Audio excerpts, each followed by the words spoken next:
Hello guys, welcome back to this channel. In today's video, I'm going to show you how we can reduce background noise of our video using InShot application. Okay, let's get into it. Here I have opened my InShot application and I'm going to open the draft I have created on my InShot. And for example guys, I'm going to reduce the background noise of this video. If we want to the noise or reduce the background noise, we can go to the volume and then we can simply tap on the noise option. Okay, and this is the result. And I'm going to show you the before and after. This is after I denoise, and this one is before I denoise the video.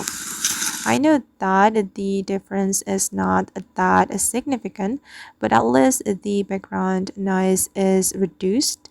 And if you're not satisfied with the result, you can save this video first. You can save the video to your device. Then you can create new project or new draft on your InShot application. And you can denoise it again. Click on new and import the video you have just saved, and you can denoise it again.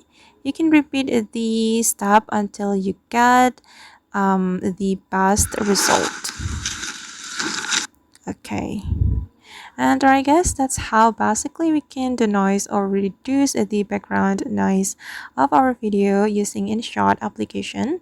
I hope this tutorial will be useful for you. Thank you so much for watching and see you in the next video.